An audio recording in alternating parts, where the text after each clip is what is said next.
महाशिवरात्रीच्या सीझनमध्ये मिळणारे कंद यापासून कंदाच्या पाकातील पुऱ्यांची रेसिपी आपण बघणार आहोत। तर इथे मी 4 ते 5 कंद म्हणजेच रताळं घेतलेले आहे। तुम्ही 12ही महिने मिळणारे जांभळ्या रंगाचे जे रताळं मिळतात म्हणजेच आपले स्वीट पोटॅटो तेही घेऊ शकता, चवीला सारखेच असतात।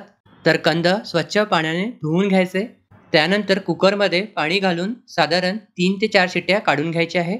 कुकर थंड झाल्यावर कंदाचे साल काढून घ्यायचे। मिक्सरच्या छोट्या भांड्यामध्ये पाव कप रवा आणि 4 ते 5 वेलची घेऊन मिक्सरमध्ये बारीक पूड तयार करून घ्यायची आहे। रताळं एका बाउलमध्ये घेऊन मॅश करून घ्यायचे, त्यामध्ये बारीक केलेला रवा, किंचित मीठ, 2 चमचे गरम तुपाचे मोहन आणि आता यामध्ये बसेल तेवढं गव्हाचं पीठ घालून सेमी सॉफ्ट गोळा तयार करून घ्यायचा आहे। पुरी लाटता येईल इतपत गोळा सेमी सॉफ्ट असायला हवा। त्यानंतर याचे छोटे छोटे आकाराचे गोळे तयार करून घेतलेले आहे। गव्हाच्या पिठामध्ये घोळून पुरी लाटून घ्यायची आहे। पुरी तळण्याकरिता तेल किंवा तुपाचा वापर करू शकता। गरम तेल किंवा तुपामध्ये नेहमी जसे आपण पुऱ्या तळतो त्याचप्रमाणे पुरी तळून घ्यायची आहे।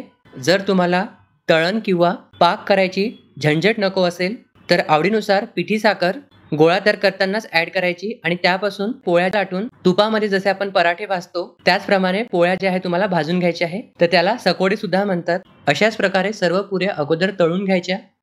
साखरेचा पाक करण्याकरिता एका पॅनमध्ये 1 कप साखर, त्यामध्ये अर्धा कप पाणी घालून गुलाबजामसाठी जसा पाक तयार करतो 1 तारपेक्षा कमी कन्सिस्टन्सी असलेला पाक तयार करून घ्यायचा आहे। यामध्ये आवडत असल्यास सुकामेवा आणि वेलची पूड घातलेली आहे।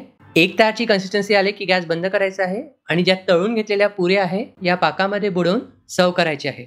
खायला अगदी मऊ लुसलुशीत लागतात आणि हा गोडाचा प्रकार महाशिवरात्रीच्या सीझनमध्येच केला जातो। तर नक्की ट्राय करून बघाल। आजचा हा व्हिडिओ कसा वाटला कमेंट्समध्ये सांगाल आणि आवडल्यास लाईक करायला विसरू नका।